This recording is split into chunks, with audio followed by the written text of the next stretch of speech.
हाय hello good evening. मी उर्मिला. माझ्या आणखीन एका मराठी ब्लॉगमध्ये तुमचं स्वागत आहे.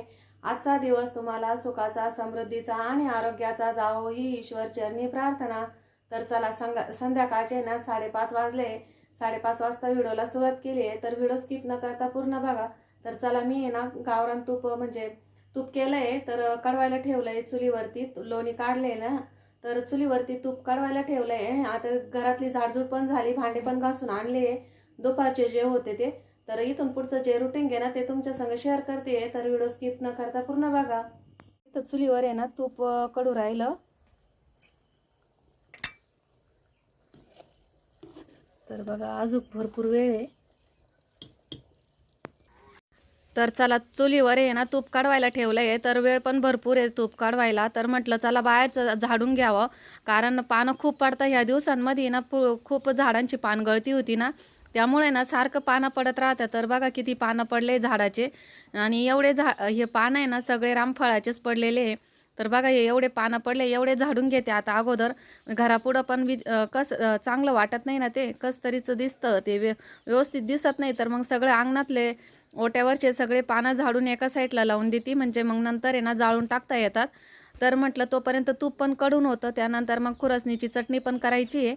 तर संध्याकाळचं वातावरण हे असं आहे. तर बघा, छोटे छोटे झाडं लावले होते ना मी, त्याचे पण पानगळती झाली, त्याला पण नवीन पालवी फुटली आहे. तर हे बघा किती पानं गळले झाडाचे.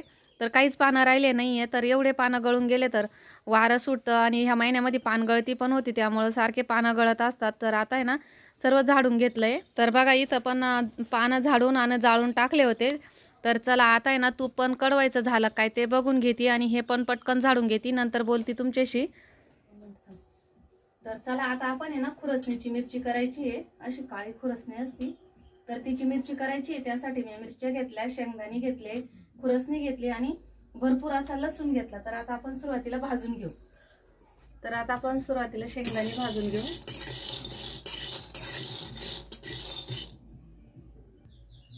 तर हे बघा, मस्त असे शेंगदाणे भाजून घ्यायचे खरपूस. इकडे चुलीवर तूप पण तयार झालंय.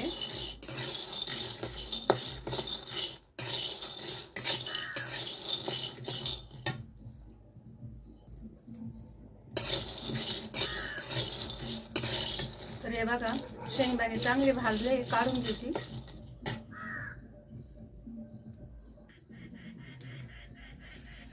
खुरसणी भाजून घेऊ.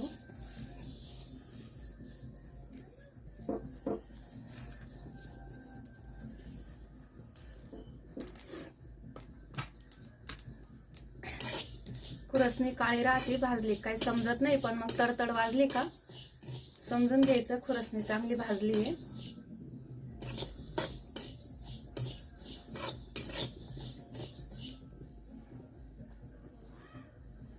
खुरसणी काळी असते ना, त्यामुळे या चटणीचा कलर पण काळाच येतो. आणि उन्हाळ्यात आहे ना भाज्यांपेक्षा जास्त चटणीच खावाशा वाटतात, म्हणून आज आहे ना खुरसणीची चटणी करते मी. तर आता खुरसणी ना चांगली भाजली आहे, काढून घेते. लसूण भाजते.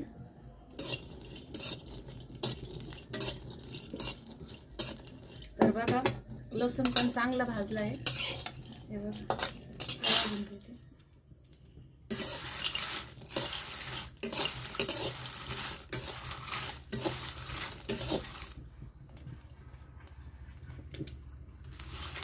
आता मिरच्या पण काढून घेते भाजल्या. तर बघा, आता सगळं भाजून घेतलंय, त्यानंतर दळून पण घेतलंय मी बारीक मिक्सर मधून. आता तेल टाकून आहे ना मिरची चांगली परतून घेते. मिरची परतून घेतली का मग तिखट नाही लागत. खुरसणी, शेंगदाणे, लाल मिरची, लसूण सगळं मी बारीक करून घेतलंय मिक्सर मधून. तर हे बघा, लसूण आणि लाल मिरची आहे ती तळून घेते सुरुवातीला. लसूण आणि मिरची ना एकत्रच बारीक करून घेतली.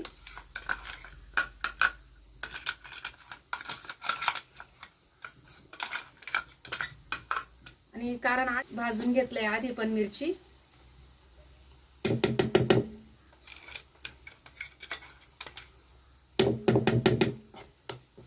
तर बघा मिरची छान अशी तळली आहे, तेल पण सुटलंय तिला.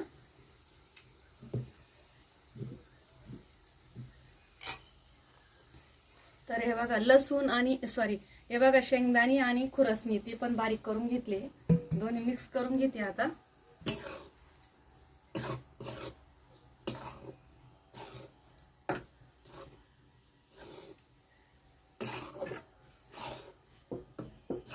ही खुरसणीची चटणी ना खूप छान लागते. वरतून थोडंसं तेल घ्यायचं आणि यामध्ये ना मीठ टाकते थोडंसं मी.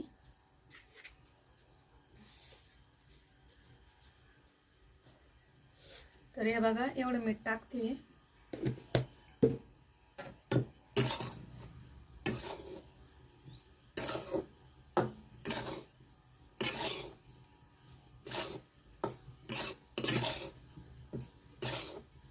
तर बघा छान असं मिक्स करून घ्यायचंय. बेसनसाठी ना खुरसणी खाल्ली पाहिजेत आपण. तर बघा मस्त असं छान मिक्स झाली आहे मिरची आपली. आता आहे ना थंड झाली का एखाद्या बरणीमध्ये ना भरून ठेवते. तर बघा अशी आहे ना चटणी झाली तयार आपली. खुरसणीची चटणी तयार झाली आहे. त्यानंतर तूप पण थंड झालंय ना, तर तूप पण डब्यामध्ये भरून घेते. तर जवळपास 1 किलो तूप झालं असेल. तर एवढं तूप आहे ना ह्या डब्यामध्ये भरून घेते आणि थंड झालं का मग फ्रीजमध्ये ठेवून देते. तर आता आहे ना बटाट्याची चटणी करायची, तर त्यासाठी बटाटे उकडायला ठेवले होते. खुरसणीची चटणी झाली आहे, तर आता बटाट्याची चटणी करते. त्यासाठी बटाटे उकडून घेतले गॅसवरती, सोलून घेते. गरम येते खूप. अंधार पडला आहे, 7:30 वाजले असतील. तर भरपूर असे काम आवरून झाली आहे, तर सगळंच काही शूट करीत बसले नाही. तर आता आहे ना बटाट्याची चटणी करते. त्यासाठी ना कांदा कापून घेतलाय, हिरवी मिरची कापली, लसूण सोलून घेतलाय आणि बटाटे पण उकडून घेतले. तर आता बटाट्याची चटणी कशी करते मी त्याची रेसिपी तुमच्या संग शेअर करते. सुरुवातीला ना सोलून घेते. तर चला खुरसणी केली होती ना मी त्या कढईमध्ये, तीच कढई घेतली आहे. त्याच कढईमध्ये भाजी करते. आता तेल टाकलं, तेल चांगलं तापू देते. आता अंधाराचा आहे ना कढीपत्ता कोथिंबीर पण काही आणलीच नाही, वेळच नाही पुरला मला, मी त्याच्यामुळे काही गेली नाही मळ्यात. अरे कढीपत्ता हाय वाटतं. तर होता कढीपत्ता मसाल्याच्या डब्यात, तो टाकते. 5-6 लसणाच्या पाकळ्या, 2-3 हिरव्या मिरच्या दोन्ही संगच टाकून देते, म्हणजे चांगलं परतून जाईल, तळल चांगलं. ही भाजी ना तुम्ही टिफिनला पण देऊ शकतात मुलांना. त्यानंतर 1 चमचे जिरे टाकते आणि 1 चमचा मोहरी टाकली आहे. बघा मिरच्या, हिरव्या मिरच्या, लसूण, मोहरी, जिरे चांगले तळले, कढीपत्ता पण तळला आहे. तर आता त्यामध्ये कांदा टाकते.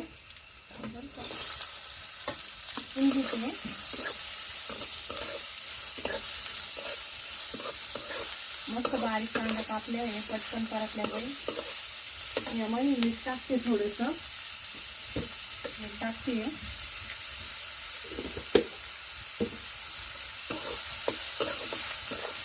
मीठ टाकून आहे ना 2-3 मिनिटं चांगलं परतून देऊ, मऊसूत होईपर्यंत. जाळ पण भरपूर लागलाय त्याला. चुलीवर आहे ना अशा म्हणजे उन्हाळ्यामध्ये स्वयंपाक करायला भारी वाटतं, कारण गरम नाही होत. बाहेर चूल आहे ना आमची, त्यामुळे गरम होत नाही. घरात गॅस जवळ आहे ना खूप गरम होतं, सारखं हलवत राहायचं नाही. तर आहे ना जाळ एवढा आहे त्याच्यामुळे करपून जाईल तो.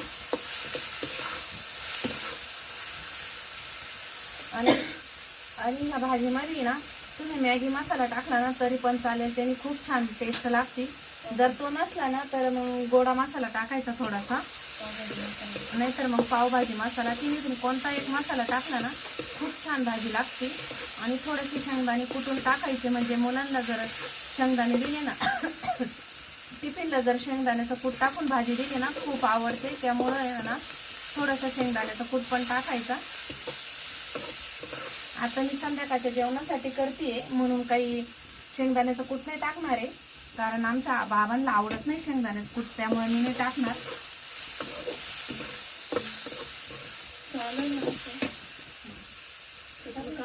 नाही तर बघा मस्त असा कांदा परतून झालाय. आता यामध्ये ना मी पाव चमचा हळद टाकते आणि 1 चमचा आहे ना गोडा मसाला टाकते.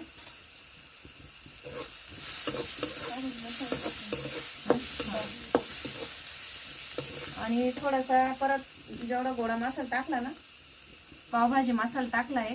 गोडा मसाला आणि पावभाजी मसाला आहे ना दिसायला सेमच दिसतात, पण चव वेगवेगळी आहे.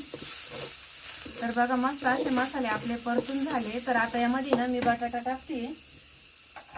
तर बटाटा आहे ना हाताने कुस करून टाकायचा, हाताने मॅश करून टाकायचा. हे बघा असा, तुम्ही कापून बी घेऊ शकता, पण असे जर केले ना तर एकदम छान चव लागते.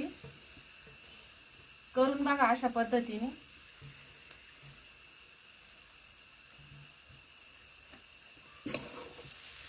माझ्याकडे आता आहे ना कोथिंबीर नाही आहे, त्यामुळं मी काही टाकली नाही. आणि मीठ अगोदर टाकलेलं आहे कांदा परतायच्या वेळेसच, त्यामुळं काही मीठ टाकलं नाही मी. तर आता आहे ना मस्त असं मिक्स करून घेते. सगळे मसाले कांदा मिक्स झाला पाहिजेत बटाट्यामध्ये.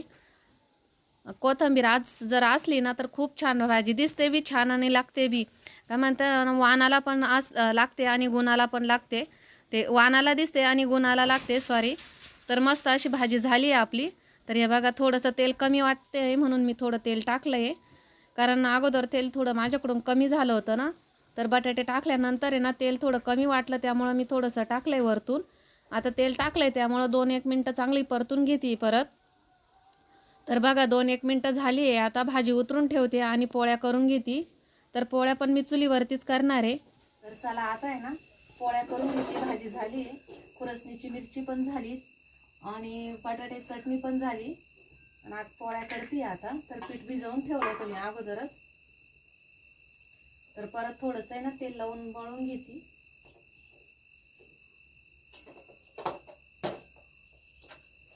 तर भरपूर वेळचं मळेल आहे ना, त्यामुळं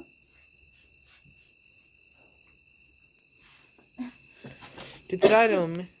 थोडा स्वयंपाक राहिला, 5-6 पोळ्या राहिल्या. दीदी मदत करते आज पोळ्या करायला मला. फर्स्ट टाइम नाही रे, ती करते एकटी, पण आज आम्ही दोघी मिळून करू राहिलो असं. नाही ती दररोज ती एकटीच करते ना. मग पोळ्या पाहिल्या कशा केल्या? छान केल्या. छान म्हणजे एवढी पोळी मम्मी, एवढी पोळी केली तिने.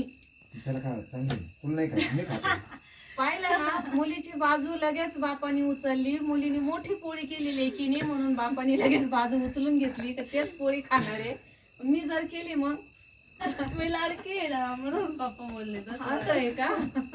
पप्पा की परी. हा, पप्पाच्या परीने बघितलं ना केवढी मोठी पोळी केली आहे. बिना पंख वाली पप्पा की परी. स्वयंपाक झालाय आमचा, पोळ्या पण झाल्या आहे.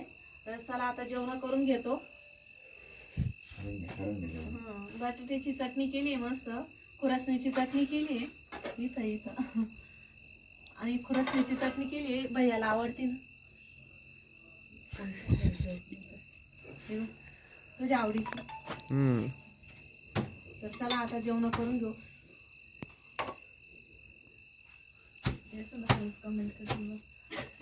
एवढी मोठी पोळी केली दीदीने. चला आता पोळ्या खाऊन घेऊ. तिच्यावाल्या कशा झाल्या मोठ्या मोठ्या पोळ्या. ती म्हणे मी आजारी म्हणून. 4 महिने झाले तसे आजारी. गेलंच नाही तिचं अजून. टमाटे खाय उपाय असेल तर प्लीज कमेंट करा. खोकल्यावर काही उपाय असला ना, तर तुमच्याकडे काही औषध असलं ना खोकल्यावर, तर कमेंट करून नक्की सांगा आम्हाला. तर चला 9:30 वाजले, जेवण वगैरे झाले आमचे. तर मी आता भांडे घासून घेते. आजी बाबा ते बसले बाहेर हवेशीर. तर घरामध्ये गरम होत आहे ना, तर मग बाहेर येऊन बसले. आणि आता मी पण भांडे घासून घेते. तर दीदी आवरती घरामध्ये, ती किचन वगैरे आवरून घेते, घर वगैरे झाडून घेते. तर आम्ही बाहेर बसलोय. तर माझे पण भांडे चालू आहे आणि तिघं पण बसले बाहेर. तर चला व्हिडिओ आता इडच संपवती. तर आता आहे ना सर्व काम आवरलंय, भांडे वगैरे धुवून झाली, जेवण पण झाले आमचे. तर आता आहे ना व्हिडिओ एडिटिंग करायचा आहे. तर व्हिडिओची एंडिंग आहे ना इथंच करते. व्हिडिओ कसा वाटला आजचा कमेंट करून नक्की सांगा. आवडल्यास लाईक करा, शेअर करा आणि कोणी माझ्या चॅनलवर जर नवीन असाल तर सबस्क्राईब करायला अजिबात विसरू नका. स्वस्त खा आणि मस्त राहा. भेटू पुढच्या व्हिडिओत. तोपर्यंत बाय, धन्यवाद.